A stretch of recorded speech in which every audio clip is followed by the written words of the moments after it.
SSRM politics প্লাসে আপনাদের সকলকে স্বাগত জানাচ্ছি।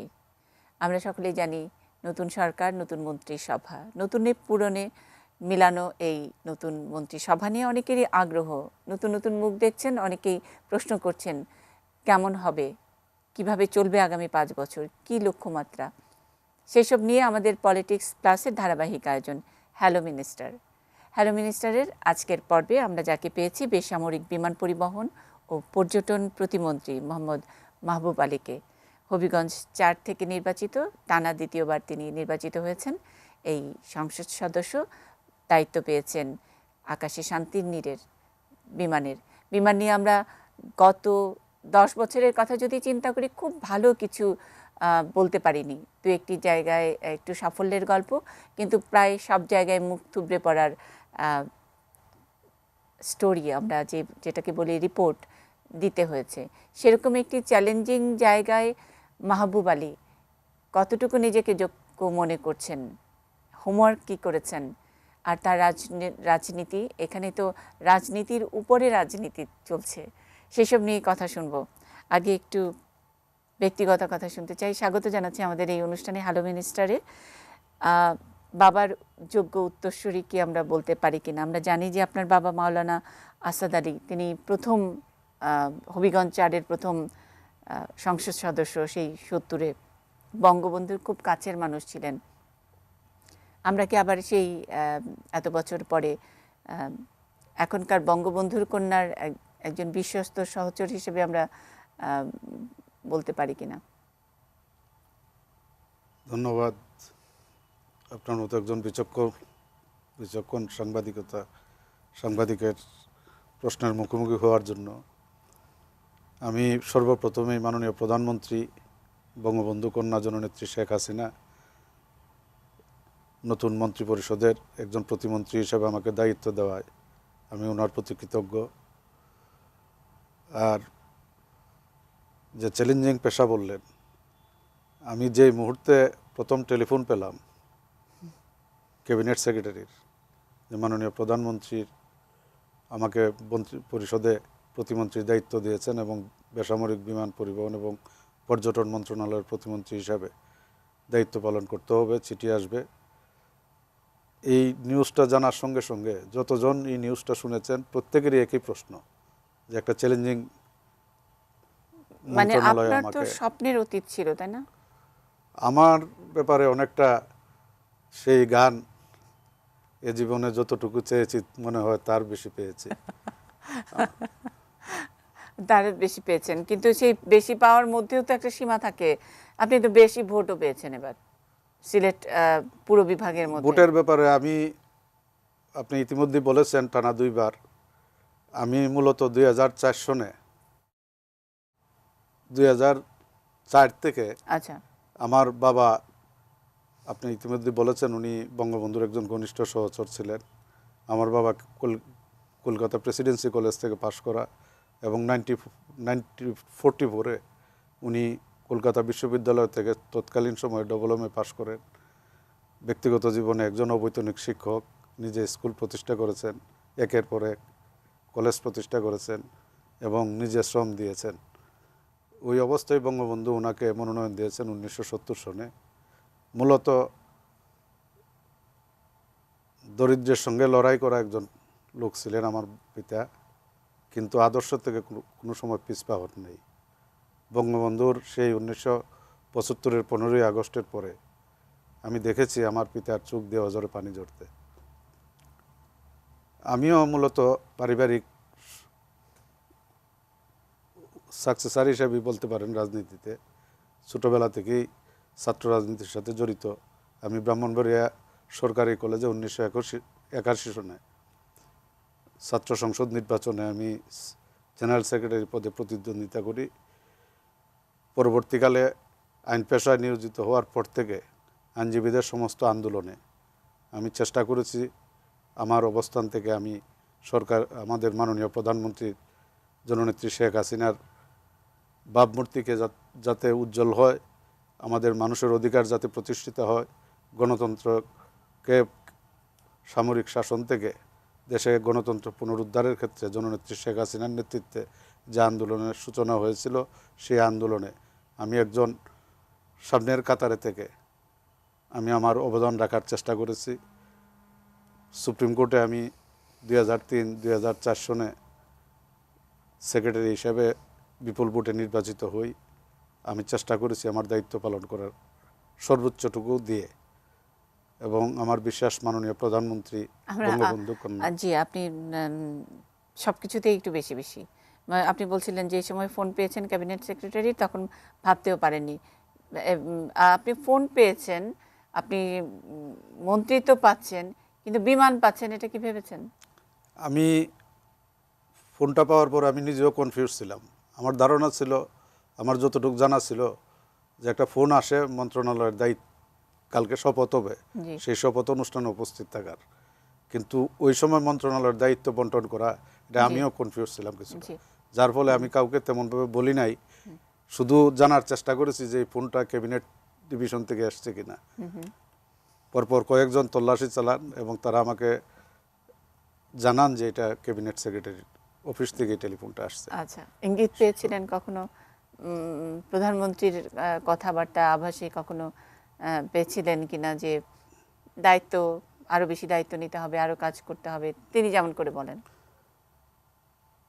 আমি বিশেষ করে চলাফেরার ক্ষেত্র কিছুটা অনেকটা পিছনে থেকেই পিছন সবকিছু সারি। অবলোকন করার চেষ্টা করি, আচ্ছা, যার ফলে তো এই পিছন সারির মানুষটিকে কিভাবে আম, মানে কিভাবে নজরে পড়লেন? পিছনেই থাকেন, ধাক্কাধাক্কি করেন না, ফুল দেওয়ার সময় টেলিভিশনে ছবি দেখি না, কখনো কোনো টকশোতে আসেননি, কিন্তু এই পিছন সারির মানুষরা পিছনে থেকে হতাশায় থাকে, মনে করে যে আমরা পারিও না, আমরা যেতেও পারবো না, আমাদেরকে কেউ দেখবেও না, মূল্যায়নও হবে না। আজকে কি আপনার কি একটু অন্যরকম উপলব্ধি হচ্ছে? পিছনের সারি ঠিক আছে, কিন্তু আমি হতাশা থাকি নাই কখনো। আমার বিশ্বাস ছিল যে যে যে জিনিসগুলো মূল্যবোধের অবক্ষয় বলে আমি মনে করি, আমি সেই জিনিসগুলো থেকে দূরে থাকার চেষ্টা করেছি। আচ্ছা, আমি না নেপথ্যে কিন্তু থেকে কাজ করার চেষ্টা করেছি। রাজনীতিতে তো আওয়াজটা একটা অনেক জরুরি একটা আওয়াজের বিষয়, যে আওয়াজটা না থাকলে আপনি আপনি যে আছেন কি নেই সেটা কিভাবে। আবার অনেক সময় আপনাদের রাজনীতি বা আওয়ামী লীগের রাজনীতিতে যেটা বলা হয় যে ত্যাগীরা তো সবসময় ওই ত্যাগের মধ্যেই থাকে, তাদের কোনো চাওয়া পাওয়ার কিছুও নাই, কে কখন তার যোগ্য মূল্যায়নটা হবে সেটা নিয়েও তারা খুব একটা হয়তো মন খারাপ করে, কিন্তু তাদেরকে কে তুলে আনবে সেটাও একটা থাকে। তো সেই জায়গায় কি মাহবুব আলীর ঘটনাটি একটু অন্যরকম হলো? আমার মনে হচ্ছে গিয়ে লোকের মূল্যায়ন হয় না, এই কথাটা একদম অ্যাবসলিউট বলা যাবে না। আমি কতটুকু ত্যাগ করেছি বা করার চেষ্টা করেছি এটা মূল্যায়ন করবে জনগণ, কিন্তু মানুষের মধ্যে একটা প্রত্যাশা ছিল। আমি যখন নির্বাচন করি, রাজনীতিতে তো এমপি হওয়া একটা একটা বড় ব্যাপার। আপনি এতদিন ধরে রাজনীতি করছেন, মন্ত্রী হবেন, এমপি হবেন, সামনের সারিতে থাকবেন, এটাই তো আকাঙ্ক্ষার জায়গা থাকে। আমি আর একটু পিছনের দিকে যেতে চাই আপনার এই প্রশ্নের জন্য। 2004 সনে হঠাৎ করে আমার পিতা, তখন উনি ঘরে বন্দি, আর বেরোতে পারেন না, স্কুলেও যেতে পারেন না। উনি আমাকে একদিন বললেন যে তুমি যখন ঢাকাতে মোটামুটি থাকার আর কোনো অসুবিধা হয় না। এই কথাটার পিছনে ছিল যে উনি কোনোদিন আমাকে ফাইন্যান্স করতে পারেন নাই। সুতরাং এলাকায় যাওয়ার জন্য এবং আমার রোজগারের কিছু একটা অংশ যাতে এলাকার লোকজন পায়, এই কথাটা বললেই উনি আমাকে উপদেশ দিলেন আমাদের কনস্টিটিউয়েন্সির, বিশেষ করে আগরতলার একদম পাশে ধর্মগড় 1 নম্বর ইউনিয়ন, ওইখানে যাওয়ার জন্য। এবং এর মধ্যে আমি ওনার নির্দেশ অনুযায়ী মোটামুটি এলাকায় বিচরণ করি। তখন থেকেই এই যাওয়া আসার মধ্যে দিয়ে একটা সম্পর্ক মানুষের সাথে আমার তৈরি হয়েছে। আমি এমপি হব, নির্বাচন করব, এই জিনিসগুলো কিন্তু আমি খুব একটা ভাবি নাই তখনও। মানুষ বারবার জিজ্ঞাসা করেছে, আপনি এতদিন যাবত আসতেছেন, প্রতি সপ্তাহে আসেন, প্রত্যেক জায়গায় যান, আপনার ইলেকশন করবেন কি না কোনোদিন বলেন নাই। এই প্রশ্নগুলোর সম্মুখীন আমি বারবার হয়েছি। আমার নিজের মধ্যেও কিন্তু এই ধরনের আগ্রহ ছিল না যে নির্বাচনই করতে হবে, এমপি হইতে হবে। জনগণের সেবা এমপি হওয়া ছাড়াও করা যায়। আমার বাবা 70-এর এমপি ছিলেন, কিন্তু মৃত্যুর আগ পর্যন্ত উনি জনগণের পাশে থেকেছেন, জনগণের সঙ্গে একাত্ম হয়েছেন। আমার বাবার মধ্যে, আমার বাবা একজন মৌলানা ছিলেন, কিন্তু তার মধ্যে দেখলাম একটা অসাম্প্রদায়িক চিন্তা চেতনা, এটা অনেকটা প্রভাবিত হয়েছে আমি। আমার ইচ্ছা ছিল যে জনগণের পাশে থাকার, এটা এমপি হওয়ার ইচ্ছাটা আমার মধ্যে খুব বড় হয়ে আসেনি। জনগণের পাশে থাকার কথা ছিল, জি। ইচ্ছা ছিল, সেই ইচ্ছাটা পূরণ হয়েছে। এবং আমি চেষ্টা করেছি, জি, আমার আমি ওই বাবার ইচ্ছা পিছনের ছিল। সারির কথা জিজ্ঞেস করছিলাম যে সবসময় পিছনের সারি, আপনাকে সামনে এরকম ইন্টারভিউতে বোধহয় এই প্রথম আপনাকে আমি এর আগে একবার হয়তো আসছি, বহু আগে। বহু আগে। আর বিশেষ করে আমি আইন পেশায় নিজেকে একদম আইনজীবী হিসেবে, আইনজীবী হিসাবে সার্বক্ষণিক ব্যস্ত থাকার চেষ্টা করেছি। সাধারণ মানুষ আমার কাছে এসছে, আমি অতিরিক্ত ব্যস্ততার কারণে অনেক সময় টেলিভিশন প্রোগ্রাম এগুলা অনেকটা অ্যাভয়েড করার মতোই, যার ফলে আমি স্বপ্রণোদিত কিন্তু হয়ে। তারপরেও এই এরকম নিভৃতচারী এবং শুধুমাত্র মানুষের পাশে থাকার যার ব্রত, সেই মানুষটি কিভাবে নজরে পড়েছেন, কিভাবে সামনে এসেছেন। এবং বিমান, আমরা জানি যে বিমান, শুরুতেই বলেছি, বিমান নিয়ে খুব ভালো খবর আমরা দিতে পারিনি। বিমান যুক্ত হয়েছে বাংলাদেশের যেই বিমান বহরে, সেই বিমান বহরে নতুন আরও একটি বিমান যুক্ত হয়েছে। সেই দু একটি ছাড়া তার বাইরে বিমান মানে হলো অব্যবস্থাপনা, বিমান মানে বিমানবন্দর মানে সোনা চোরাচালানের আকড়া, বিমান মানে চলছে না, বিমান মানে টিকিট পাওয়া যাচ্ছে না, বিমান মানে তিনি নিজেও একটু অফ দ্য রেকর্ড বলছিলেন যে দায়িত্ব নেবার পরপরই তিনি বিমানবন্দর ঘুরেছেন, মানে টয়লেট থেকে শুরু হয় অভিযোগ। সেই রকম একটি জায়গায় মাহবুব আলীকে ভাবা হয়েছে, মাহবুব আলী দায়িত্ব নিয়েছেন। আমরা জানি যে বেসামরিক বিমান পরিবহন পর্যটন প্রতিমন্ত্রী তিনি, পূর্ণমন্ত্রী কেউ দায়িত্ব পাননি। সুতরাং সকল দায়িত্ব কিন্তু অন্যভাবে আমরা বলতে গেলে পুরো দায়িত্বটাই তার ঘাড়ে। কতখানি ঘাড় চওড়া করে, ঘাড় শক্ত করে বসেছেন, সেটুকু শুনবো একটা ছোট্ট বিরতির পরে।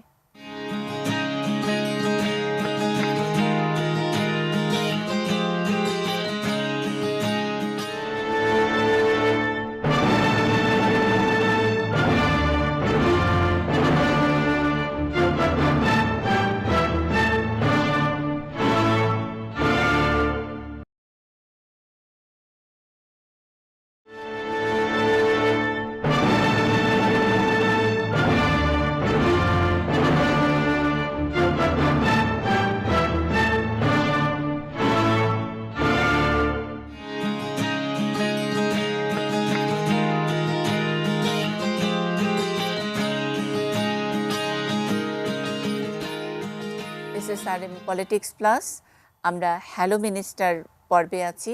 নতুন যারা মন্ত্রিত্ব পেয়েছেন, মন্ত্রীর দায়িত্ব পেয়েছেন, তাদের অনেককেই আমরা এই অনুষ্ঠানে ডাকছি, কথা বলছি, কথা বলবো। এবং পুরনো যারা আছেন, আবারও নতুন করে দায়িত্ব পেয়েছেন, তারা তাদের ভিশন মিশনের কথা বলছেন এই অনুষ্ঠানে। আমরা এ পর্বে আজকে পেয়েছি বেসামরিক বিমান পরিবহন ও পর্যটন প্রতিমন্ত্রী মাহবুব আলীকে। মাহবুব ভাই, আমরা বিরতিতে যাবার আগে বলছিলাম যে একদম পিছনের মানুষটা আপনি নজরে পড়েছেন, এটার আসলে গূঢ় রহস্য, মানে একেবারে ভেতরকার রহস্যটা তো আপনি আর বলবেন না। আপনি পেয়েছেন, আমরা খুবই খুশি। এবং যারা নাকি সবসময় হাপিত্তেশ করে যে কাজ করি, ত্যাগী, কিন্তু আমরা চোখে পড়ি না, তাদের জন্য এটা একটা বড় উদাহরণ হিসেবে আমরা তুলে আনতে চাই যে নিভৃতচারী মানুষটি কিন্তু নজরে পড়েছেন। কিন্তু নজরে পড়ার পেছনে কিন্তু অনেক দায় আছে, দায়িত্ব আছে। এবং বিমানের মতন একটা জায়গায় হোমওয়ার্ক কী করেছেন আপনার কাছে এই অল্প কয়েকদিনে, 8-10 দিনের যেই আপনার দেখাশোনা, তাতে আপনার কি মনে হয়? আর বিমানের দায়িত্ব পাওয়ার আগে একজন সিটিজেন হিসেবে, একজন আইনজীবী হিসেবে আপনি অনেক ট্রাভেল করেছেন, তখন আপনার কি মনে হয়? মানে আমরা যখন কি এয়ারপোর্ট পার হই তখনই কিন্তু তুলনা করতে থাকি, আহা আমাদের দেশে যদি এটা হতো, কেন যে আমাদের এটা নাই, কেন যে আমাদের বিমানটা এরকম, কেন যে আমাদের সিটটা এরকম, ইত্যাদি নানান কিছু। তখনকার কি কোনো অনুভূতির কথা বলবেন যে একজন সাধারণ যাত্রী হিসেবে যখন এয়ারপোর্ট পার হচ্ছেন, ব্যবস্থাপনা, অব্যবস্থাপনা, সেগুলো নিয়ে যখন নাকি ভাবতেন, নাকি ভাবেননি কখনো? ভেবেছি, অবশ্যই ভেবেছি। এই বিমান নিয়ে অহংকার করার মতো উপলব্ধি আমার মধ্যেও ছিল। বিশেষ করে বাঙালি জাতীয়তাবাদের প্রবক্তা, আমাদের ভাষা আন্দোলনের সূত্র ধরেই যে জাতীয়তাবাদের ভিত্তি রচিত হয়েছিল, তারপরে জাতির জনক বঙ্গবন্ধু শেখ মুজিবুর রহমান যার হাতে গড়া এই বিমান, এই বিমানকে আমরা শুধু নেতিবাচক চোখে দেখব সেইটা ঠিক হবে না। এর ইতিবাচক দিকও অনেক আছে। কিন্তু আপনি জানেন 1975 সনের 15ই আগস্ট বঙ্গবন্ধুকে হত্যা করার পরে আমাদের শুধু ক্ষমতার পরিবর্তন হয়েছে সেটাই নয়, মুক্তিযুদ্ধের মাধ্যমে অর্জিত আমাদের মূল্যবোধ, আমাদের ইতিহাস, ঐতিহ্য, সভ্যতা, সংস্কৃতি সব কিছুই ধ্বংস করার একটা নীল নকশা মেতে উঠেছিল তৎকালীন সরকার। এবং এরই অংশ হিসাবে ব্যক্তিগত চরিত্র নষ্ট করা, প্রতিষ্ঠানগুলোকে নষ্ট করা, যার ফলশ্রুতিতে বিমান এবং অন্যান্য প্রতিষ্ঠান, বিমানের সাথে আমার পর্যটন কর্পোরেশন আছে, যেগুলা কোনো সময় মাথা উঁচু করে দাঁড়াতে পারে এই ধরনের কোনো ব্যবস্থা নেওয়া হয় নাই। এই দীর্ঘদিনের পুঞ্জীভূত অসন্তোষ মানুষের মনের মধ্যে একটা নেতিবাচক প্রভাব পড়েছে যে বিমান মানেই, আপনি কতগুলো শব্দ চয়ন করেছেন, আমি যখন পত্রিকায় পড়ি আজকে নতুন সদস্য হিসেবে বিমান পরিবারের, আমার অনেকটা হৃদয়ে রক্তক্ষরণ হয়। আমি গতকালকেও বলেছি যে বিমানের কোনো নেতিবাচক কোনো নিউজ আর কোনো সময় না আসুক, এই ধরনের একটা প্রতিজ্ঞাবদ্ধ হই যারা আমরা এটার সাথে সংশ্লিষ্ট। আমি যারাই শুনেছে এই মন্ত্রণালয়ের দায়িত্ব পাওয়ার ব্যাপারে প্রত্যেকেই বলেছে এটা একটা বড় ধরনের চ্যালেঞ্জ, এবং আমিও বিশ্বাস করি মাননীয় প্রধানমন্ত্রী চ্যালেঞ্জটা মোকাবেলা করার জন্যই এই দায়িত্ব আমাকে দিয়েছেন। আমি জীবনে অনেক ঘাত প্রতিঘাতের মধ্যে দিয়ে এই পর্যায়ে আসছি, কিন্তু আমি কোনো জায়গায় পরাজিত হই নাই। আমার বিশ্বাস যত বড় চ্যালেঞ্জই হোক, এই চ্যালেঞ্জ মোকাবেলা করে বিমান সম্বন্ধে একটা ইতিবাচক মনোভাব মানুষের মধ্যে আসবে। এই পর্যায়ে বিমানকে নিয়ে যেতে সক্ষম হব অবশ্যই মাননীয় প্রধানমন্ত্রী বঙ্গবন্ধু কন্যা আপনি কি জননেত্রী শেখ প্রবলেমগুলো হাসিনার তো ক্ষেত্রে। মানে আমার মনে হয় না যে খুব এত এত তাড়াতাড়ি আপনাকে এই প্রশ্ন জিজ্ঞেস করা কতটা যৌক্তিক, কিন্তু তারপরেও আম, আমাদের তো আসলে হাতেও খুব একটা সময় নেই যে আজকে করব কালকে করব রেখে দেব। আর এটা তো আসলে ধারাবাহিকতা, সরকারের এই ধারাবাহিকতাই বলা চলে। একই এই আওয়ামী লীগ সরকার দায়িত্ব ছিল, তারপরে আবার নতুন করে নির্বাচন, নতুন করে আবার দায়িত্ব রিশাফল। তো এখানে আপনি কি সমস্যা যেগুলো আছে চিহ্নিত করে সেগুলোর কি কোনো রিপোর্ট আপনি পেয়েছেন কিনা, আমি নাকি চেষ্টা নতুন করেছি করে আপনার ইনভেস্টিগেট করতে হবে, কাউকে দায়িত্ব দিতে হবে, রিসার্চ করতে হবে নাকি? এই জিনিসগুলো নিজেই সংগ্রহ করতে হবে। কোথায় দুর্বলতা, যে শব্দগুলো আপনি উচ্চারণ করেছেন বিমান সম্বন্ধে, আপনার কি মনে হয় এটা একটি দুর্বলতার কথা যদি বলি যে বিমান, আপনি একটি দুর্বলতার কথা বলেন। দুর্বলতা বলতে যে জিনিসটা বোঝায়, সাপোজ একটা প্যাসেঞ্জার সুইজারল্যান্ড থেকে বাংলাদেশে আসতেছে, সে সুইজারল্যান্ডের বিমানবন্দর দেখেছে, ওইখানের ব্যবস্থাপনা দেখেছে, ঠিক সাইমালটেনিয়াসলি একই দিনে বা পরবর্তী দিনে যখন সে ঢাকা বিমানবন্দরে নামে, তার প্রত্যাশাটা জাগে যে সুইজারল্যান্ডে যে পরিবেশ পেয়েছে, যে সেবা পেয়েছে, সেই সেবাটা এখানে সে প্রত্যাশা করে। হয়তো সেই প্রত্যাশিত সেবা আমরা দিতে পারি নাই। আচ্ছা, বিমান একেবারে আপনার কি মনে হয়? শুধুই নেতিবাচক আমার কাছে মনে হয় না। আমার পূর্বে যারা এই মন্ত্রণালয়ের দায়িত্বে ছিলেন, অত্যন্ত বিজ্ঞ মাননীয় মন্ত্রীজন, তারা অনেকেই ছিলেন বঙ্গবন্ধু সহচর, তারা চেষ্টা করেছেন বিমানকে তার ভাবমূর্তি উজ্জ্বল করার জন্য, এবং তারা অনেকটা এগিয়েছেন। ইতিমধ্যে আপনারা জানেন যে বিমান তো ওয়ার্ল্ডে, মানে আসলে যে বাংলাদেশের জানালা, একটা এয়ারপোর্ট ঢুকেই জি, জানালা জি, দিয়ে জি। প্রথমে আগে একটু দেখা, সেই দেখাটাই তো প্রথমে নেগেটিভ দেখা হয়। এবং আপনি আগে বলেছেন যে আপনার আগে যারা ছিলেন সকলেই চেষ্টা করেছেন, চেষ্টা করেছে। কিন্তু এটা বিমানের কি এটা মানে এটা ব্যাগেজ, এই ভাবমূর্তি, এই এই সংকট, এই অব্যবস্থাপনা, এটা কি উত্তরসূরি হিসেবে পেয়ে আসছে?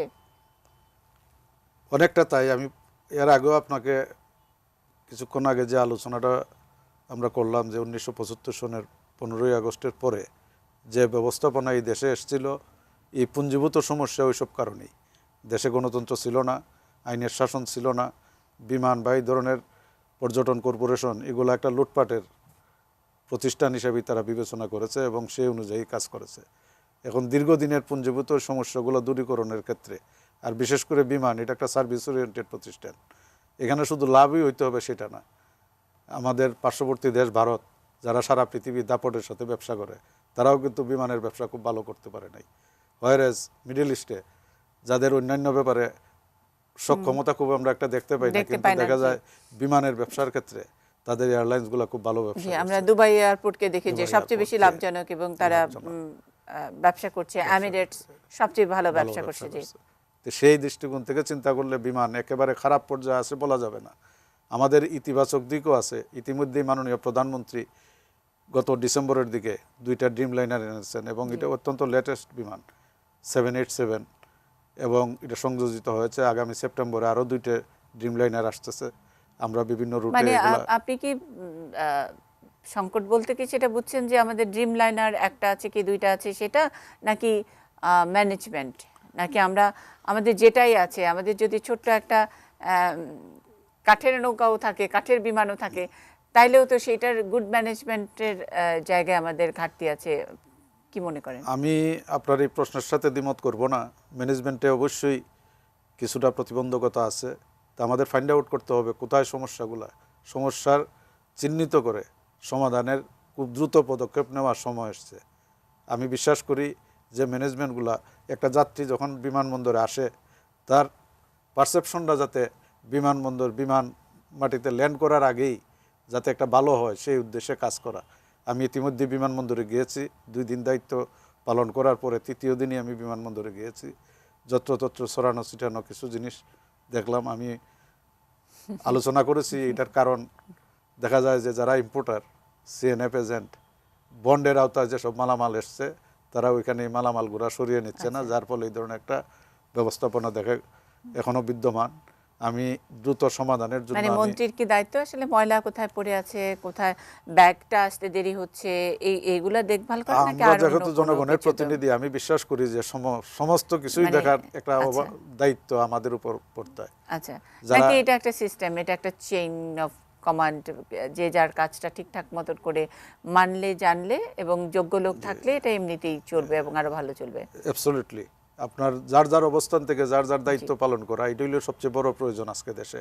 আজকে মাননীয় প্রধানমন্ত্রী কিন্তু আপনি এইসব অনেক কিছু খোঁজ খবর নিয়েছেন, আবার এটাও খোঁজ নিয়েছেন যে ওখানে যে একটা পলিটিক্স, ওখানে যে ট্রেড ইউনিয়ন, ওইখানে যে বিমানের যে তারা নানা রকমের ইজম করে, মানে ওখানে বিমানের 4র্থ শ্রেণী, 3য় শ্রেণী ইত্যাদি নানান কর্মচারী পরিষদ, কে কাকে প্রমোশন দিবে, কে এমডির কাছের লোক ইত্যাদি নানান রকমের ঝামেলা রয়েছে। সেইগুলোর ব্যাপারে কি আপনার কি মনে হয় যে আপনি একাই যথেষ্ট, নাকি অন্য কোনো হেল্প আপনার লাগবে, অন্য কোনো সেক্টর, আমি কথার কথা আমি একদম বড় নামটাই বলি যে প্রধানমন্ত্রীর হস্তক্ষেপও লাগবে কোথাও? আপনার খুব যথার্থই আপনার এই প্রশ্ন। কিছু কিছু ক্ষেত্রে হয়তো প্রধানমন্ত্রীর হস্তক্ষেপ নিতে হবে। আমি মাননীয় প্রধানমন্ত্রীকে ইতিমধ্যেই চেষ্টা করেছি বিষয়গুলো অবগত করানোর। বিমানের ক্ষেত্রে যে অসুবিধা মাননীয় প্রধানমন্ত্রী নিজেও ফিল করেন, উনি সামগ্রিক দেশ পরিচালনা করতে গিয়ে সমস্ত জিনিসই আইডেন্টিফাই করেছেন।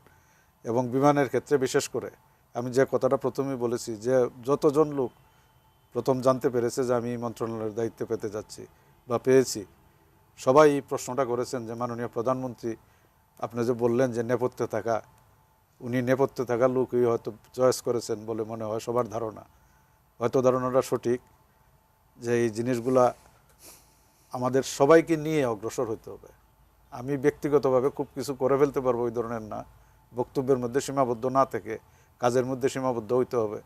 ট্রেড ইউনিয়ন বলেন কিংবা দায়িত্বে অবহেলার কথা বলেন, যে যে যে জিনিসগুলা আমাদের ফেস করতে হবে। মানে আমরা যদি বিমানের যে অব্যবস্থাপনা ইত্যাদি সেগুলো যদি একটু বলি, তাহলে মানে একটা শব্দে যদি বলতে চাই তাহলে বলতে চাই যে শৃঙ্খলা নেই, যার যার কাজে যার যার দায়িত্বে। এখানে নানা রকমের পলিটিক্স, পাল্টা পলিটিক্স, দুর্নীতির কথা তো বাদই দিলাম। মানে এই বিমানই তো বাংলাদেশেরই তো বিমান, যেখানে প্রধানমন্ত্রী ফ্লাই করেছেন সেটা ঠিক করে আসলে চেক করে এটাকে তোলা হয় না, অথবা সেখানে ডেলিভারিটলিও করা হয়েছে কিনা একটু কলকবজা ঢিলা করে রাখা হয়েছিল ইত্যাদি নানান এগুলোর খবর আমরা এই তো দিয়েছি। এটা তো এই বাংলাদেশের বিমানই তো সেখানে শৃঙ্খলার একটা অভাব সার্বিক ক্ষেত্রে। আপনি টয়লেট থেকে শুরু করেছেন, আমরা মনে করি যে একদম বিমানটা যখন ফ্লাই করছে সেখানে ফুয়েল চেক পর্যন্ত এবং পাইলটের স্টিয়ারিং পর্যন্ত। কিন্তু আমরা জানি যে বেসামরিক বিমান পরিবহন ও পর্যটন, মানে এখানে আমরা জানি যে সামরিক বাহিনীর আমরা বিশেষ করে বিমান বাহিনী আমাদের এটার সঙ্গে সহযোগিতা করছে, তাহলে শৃঙ্খলা নিয়ে এখানে বিশৃঙ্খলা কেন? আমারও মনের মধ্যে এই প্রশ্নটা বারবার জেগেছে, যেখানে বিশেষ করে আমাদের পাবলিক পারসেপশন, যে পাবলিক যেখানে ব্যর্থ হয় অনেক ক্ষেত্রে, সেইখানে দেখা যায় আমাদের দেশপ্রেমিক সশস্ত্র বাহিনী, তাদের হাতে অনেকগুলো প্রজেক্ট দেওয়া হয়েছে, যেমন হাতির ঝিল। তারা অত্যন্ত সুন্দরভাবে একটা দৃষ্টিনন্দন জায়গা, ঢাকার মধ্যে, যেটা আমরা ভাবতেও পারি নাই, এই ধরনের সুন্দর একটা মাননীয় প্রধানমন্ত্রীর নেতৃত্বে তারা করেছেন। জাতিসংঘ বাহিনীতে আমাদের সশস্ত্র বাহিনী একটা যথেষ্ট সুনাম নিয়ে আসছে বাংলাদেশের। এছাড়া অন্যান্য বিভিন্ন দুর্যোগ ব্যবস্থাপনায় সেনাবাহিনী বা সশস্ত্র বাহিনী ছবিযুক্ত ভোটার তালিকাটা ইউনিক, এটা এক্সেলেন্ট একটা 111 যে আরো ভোটার অন্যান্য সকল প্রজেক্টে। কিন্তু আমার প্রশ্নটা ছিল যে এখানে তো আমরা জানি বিমান বাহিনী জড়িত, শৃঙ্খলার জায়গায় কি কোথাও মানে ওভারল্যাপিং হয় সেই কারণে, নাকি আমরা ঠিক বুঝতে চাই ব্যাপারটা কোথায় আসলে আটকে যায়? এটা জড়িত বলা ঠিক হবে না, যেহেতু বিমান বাহিনীর বেসামরিক বিমান চলাচল, এটা এরোস্পেস কন্ট্রোল করা, এই যে অনেকগুলা কাজ যেগুলো বেসামরিকভাবে করাও সম্ভব না, এখানে তাদের সহায়তা নিতে হবে। তারা এই ব্যাপারে এক্সপার্ট। আমাদের আকাশকে নিয়ন্ত্রণ করা বা অনেকগুলা বিমান প্রতিদিন ঘন্টায় ফ্লাই করতেছে, এগুলারে বিভিন্নভাবে যে নিয়ন্ত্রণ, তাদের থেকে গভর্নমেন্ট রেভিনিউ নিয়ে আসা, ফ্লাই করলেই টাকা দিতে হয় গভর্নমেন্টকে, এইসব সমস্ত কিছুই এগুলো তারা অপারেশনাল সিস্টেমে তাদের কর্তব্যের মধ্যেই এই জিনিসগুলো তারা শেখানো হয় তাদেরকে। যার ফলে এই ব্যবস্থাপনার সঙ্গে সম্ভবত এই কারণেই বিমান বাহিনীর কর্মকর্তাদের এই বোর্ড অফ ডাইরেক্টরসে বা চেয়ারম্যান হিসেবে তাদেরকে জড়িত করা হয়। আমরা ব্যবস্থাপনার আরও উন্নতি প্রত্যাশা করি, তাদের প্রেজেন্সে যাতে আরও সুন্দর ব্যবস্থাপনা হয়, এই জিনিসটা মন্ত্রণালয় থেকে আমাদের ওভারসি করা খুব প্রয়োজন। বিশেষ করে বিভিন্ন গ্রুপ, কুন্দল, উপদল, এই জিনিসগুলা ট্রেড ইউনিয়ন বলেন, পাইলটদের ক্ষেত্রেও কিছু কিছু সেটা একজন নিভৃতচারী মাহবুব আলী কিভাবে নিয়ন্ত্রণ করবেন? কোন দল, ট্রেড ইউনিয়ন, পাইলটদের দলে কয়দিন পর পর স্ট্রাইক, আরও অন্যান্য বিষয় আছে। টিকিট একটা বড় ইস্যু, যে বিমান ফাঁকা যাবে কিন্তু টিকিট পাওয়া যাচ্ছে না। আর টয়লেটের প্রসঙ্গটি আপনি বলছেন, অব্যবস্থাপনা। মালয়েশিয়া থেকে হয়তো ফ্লাই করে আসতে 5 ঘন্টা লাগে, ব্যাগটা নিয়ে ওই বাসায় ফিরতে ফিরতে সেখানে আরও 5 ঘন্টা দেরি হয়। এগুলো তো মানে ফিজিক্যালি, এগুলো প্রতিটি মানুষ, আমরা যারা সাধারণ মানুষ আমরা ভুক্তভোগী, আর এটার ভেতরে যারা অপারেশনালের জায়গা আছে তারা তো আরও অন্যান্য অনেক কিছু ফেস করে। তো সেই জায়গাটা নিয়ে আপনি একটু চিন্তিত কিনা?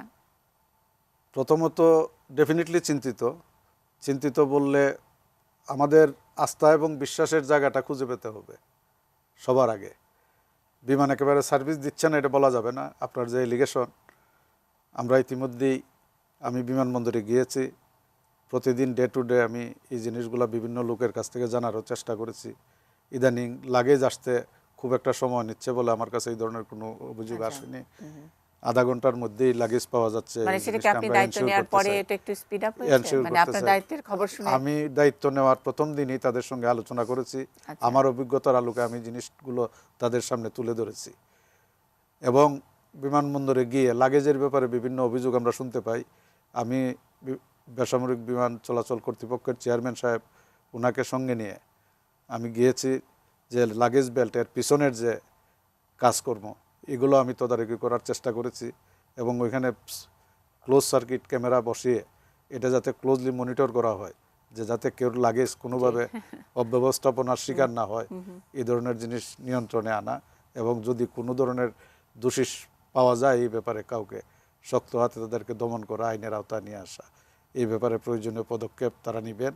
ইতিমধ্যেই তারা হয়তো সিসিটিভি লাগিয়ে ফেলেছেন মনে হয়, আমাকে জানানো হয়েছে। এটা তো খুব একটা সিম্পল ব্যাপার। এটা একজন মাহবুব আলী দায়িত্ব নেবার পরে এই লাগেজ ব্যবস্থাপনায় একটা সিসিটিভির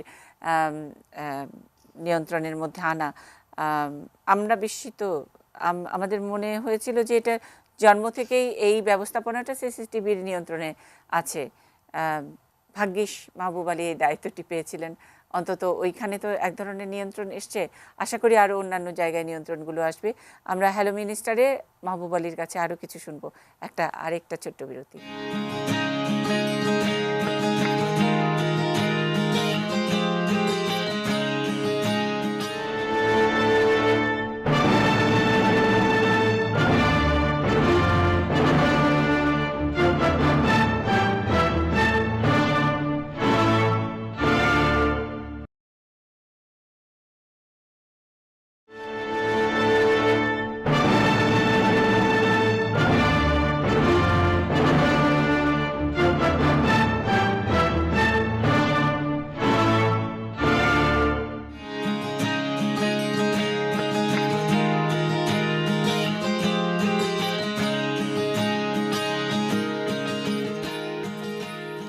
SSRM পলিটিক্স প্লাস হ্যালো মিনিস্টারে আমরা আছি, কথা বলছেন মোহাম্মদ মাহবুব আলী। তিনি বেসামরিক বিমান পরিবহন ও পর্যটন প্রতিমন্ত্রী, হবিগঞ্জ 4 আসন থেকে নির্বাচিত সংসদ সদস্য, পরপর দুবার। 2014-এর যেই নির্বাচনের কথা আমরা জানি, সেখানেও কিন্তু খুব হাড্ডাহাড্ডি লড়াই ছিল। আমরা বলি যে খুব সহজে জেতা নির্বাচন সবার জন্য হয়তো নয়, সেই গল্প করার সুযোগ আজকে হলো না, নিশ্চয়ই অন্য সময় করব। আমরা একটু আপনার মিশনটা একটু জানতে চাই, বিমান নিয়েই সকলেই শুনতে চাই, এবং সকলের পক্ষ থেকে, মানে আপনি একটা টিমের সদস্য। এইবার এই সরকারের, মানে এই এখনকার 2009-এর এবারের নির্বাচনের 2018-র নির্বাচনের পরে যে চ্যালেঞ্জটা কি, সবচেয়ে বড় চ্যালেঞ্জটা কি, সেটা নিয়ে পুরো টিম আপনারা প্রস্তুত আছেন কিনা আমি একটু জানতে চাই। প্রথমত আপনি মিশনটা একটু বলবেন, বিমানকে আপনি কোথায় দেখতে চান? বিশেষ করে মাননীয় প্রধানমন্ত্রী জননেত্রী শেখ হাসিনার নেতৃত্বে ধারাবাহিকভাবে তৃতীয়বার উনি মাননীয় প্রধানমন্ত্রী হয়েছেন। ওনার নেতৃত্বে ইতিমধ্যে অনেক ক্ষেত্রে আমরা সফলতা এসেছে আমরা দুইটা এমডির যে অ্যাওয়ার্ড পেয়েছি। সামনে সাস্টেনেবল ডেভেলপমেন্ট গোল যেটা SDG, সেটার ব্যাপারে আমরা পুরোপুরি প্রস্তুত। মাননীয় প্রধানমন্ত্রী সব ক্ষেত্রেই এই কাজগুলো এগিয়ে চলেছে, ক্লোজলি মনিটরিং করছেন উনি। আমাদের সফলতা বিশ্বের দরবারে বিভিন্ন ক্ষেত্রে এসেছে এবং রিকগনাইজ হয়েছে এই জিনিসগুলা। আমরা চাইল্ড মর্টালিটি আজকে 0 লেভেলে অনেকটা। আমাদের বাল্যবিবাহের ব্যাপারেও আমরা কিন্তু অনেক দূর অগ্রসর হয়েছি। যে জিনিসগুলা যখন আমি ভারতে গিয়েছি কয়েকটা সেমিনারে, তারাও আমার প্রশংসা করেছে মাননীয় প্রধানমন্ত্রীর বাংলাদেশের ব্যবস্থাপনায়। সর্বক্ষেত্রেই কিন্তু আমাদের একটা সফলতা এসেছে। দেশ আজ উন্নয়নের মহাসড়কে। এই মুহূর্তে আমাদের এই মন্ত্রণালয় কোনোভাবেই পিছিয়ে থাকতে পারে না। এটার ব্যবস্থাপনা সবচেয়ে বড় জিনিস হলো কমিটমেন্টের দরকার। একটা জিনিসের যদি সফলতা আনতে হয়, কমিটমেন্টটা হইল সবচেয়ে বড়। আমাদের সব কিছুই আছে, আমাদের বিমান আছে, বিমানবন্দর আছে, আমাদের অফিস আছে, আমাদের লজিস্টিক সাপোর্ট মাননীয় প্রধানমন্ত্রী দিচ্ছেন। এখানে একটা কথা বিশেষভাবে বলা প্রয়োজন। আমি যে জিনিসটা জানতে পেরেছি, আমারও ধারণা ছিল না আগে, বিমান কিন্তু রাষ্ট্রীয় কোনো টাকা নিচ্ছে না। বিমানের আয় দিয়েই কিন্তু বিমান লাভ করুক আর লস করুক, এটা তাদের বিরুদ্ধে সীমাবদ্ধ। সরকারের থেকে কোনো টাকা পয়সা বিমান ভর্তুকি দিতে হয় না সরকারকে, বরং এই মন্ত্রণালয়ের বিভিন্ন থেকে সরকার রাজস্ব পায়। তো যাই হোক, ভর্তুকি সরকারকে দিতে হোক আর না হোক, বিমানের ব্যাপারে যখন কোনো নেতিবাচক সংবাদ আসে, এই পরিবারের নতুন সদস্য হিসাবে অবশ্যই আমি খুব দুঃখ পাই। এবং যেহেতু বিমান সম্বন্ধে অনেক সংবাদ ইতিমধ্যে আপনি বলেছেন এবং পত্রপত্রিকাও আসে, আমি প্রথম দিন যখন বসি তারপরের দিনই একটা সংবাদ আসলো যে বিমানের লন্ডন ফ্লাইটে প্রতি ফ্লাইটে 30 কোটি টাকা লস। আমি এই সংবাদ পাওয়ার সঙ্গে সঙ্গে আমাদের বেসামরিক বিমান কর্তৃপক্ষের চেয়ারম্যান, উনি যদিও এই ফ্লাইট লস হওয়ার ব্যাপারে জড়িত না, এটা দুইটা সংস্থা, বিমানের একটা বোর্ড অফ ডাইরেক্টরস আছে এবং বিমানবন্দর কর্তৃপক্ষ একটা আলাদা। এরপর বিমানের এমডি সাহেবের সঙ্গে আমি কথা বলেছি, আমি জানার চেষ্টা করেছি এর পিছনে কী কারণ। যে কারণ তারা দেখিয়েছেন, এই কারণটা আমার কাছে খুব যুক্তিসঙ্গত মনে হয় নাই। তবে যে কোনোভাবে এই সংকটগুলো আমাদের উত্তরণের দ্রুত পদক্ষেপ নিয়ে আমাদের বিমানের ভাবমূর্তি যাতে উজ্জ্বল হয়, যাত্রী সেবা আমাদের কাঙ্ক্ষিত মান আমাদের পোস্ত হবে। যেহেতু এটা একটা প্রতিযোগিতামূলক বাজার, বিমানে যদি একজন শান্তি না পায়, শান্তির নীড় হওয়ার পরে যেখানে শান্তির অভাব হয়, অবশ্যই সেই শান্তির খুঁজে অনেক অন্য ধন্যবাদ। আমি যাত্রী আপনার অন্যান্য কথা দিকে থেকে যাবে। একটি লাইন পেলাম, ব্যবস্থাপনার সবচেয়ে বড় ব্যাপার, মানে খুব ভালো ম্যানেজমেন্টের জন্য বড় ব্যাপারটা হলো কমিটমেন্ট, এবং কমিটমেন্টটাই এবার একটা বড় চ্যালেঞ্জ নিয়ে সামনে এগোচ্ছে। আমরা জানি বর্তমান সরকারই 2019-এ যেই সরকার দায়িত্ব পেল, দায়িত্ব নিয়েছে, তাদের কাছে গুড গভর্নেন্স সবচেয়ে বড় একটি প্রশ্ন, এবং সেখানে তো ম্যানেজমেন্ট একটা গভর্নেন্সেরই অংশ, এবং কমিটমেন্ট হলো সেটার কোর, সেটার ভিতর, সেটার কলিজা। ওই জায়গায় কিছু নিভৃতচারী পেছনে থাকা মানুষ, তারা যখন নাকি তাদের রিওয়ার্ড হিসেবে, তাদের পুরস্কার হিসেবে তারা একটা দায়িত্ব পান, তখন সেটি অন্যভাবে এগিয়ে যেতে পারে, এটুকু প্রত্যাশা আমাদের সকলেরই থাকলো। কিন্তু সেই প্রত্যাশার সঙ্গে আপনার আমার সকলেরই বোধহয় একটু এগিয়ে আসা, একটু সহযোগিতার দরকার আছে। সেটুকু আমরা সর্বান্তকরণে চাই, কারণ আমাদেরই দেশ, আমাদেরই বিমান। আমরা আবারও হয়তো কখনো মোহাম্মদ মাহবুব আলীর সঙ্গে কথা বলবো তার 100 দিনের কর্মসূচি শেষ হবার পরপরই। আপাতত আজকে বিদায় নিচ্ছি পলিটিক্স প্লাস থেকে। অনেক ধন্যবাদ, অনেক কৃতজ্ঞতা। দর্শক আপনারাও, আপনাদেরও কৃতজ্ঞতা। থাকবেন এটি নিউজের সঙ্গেই।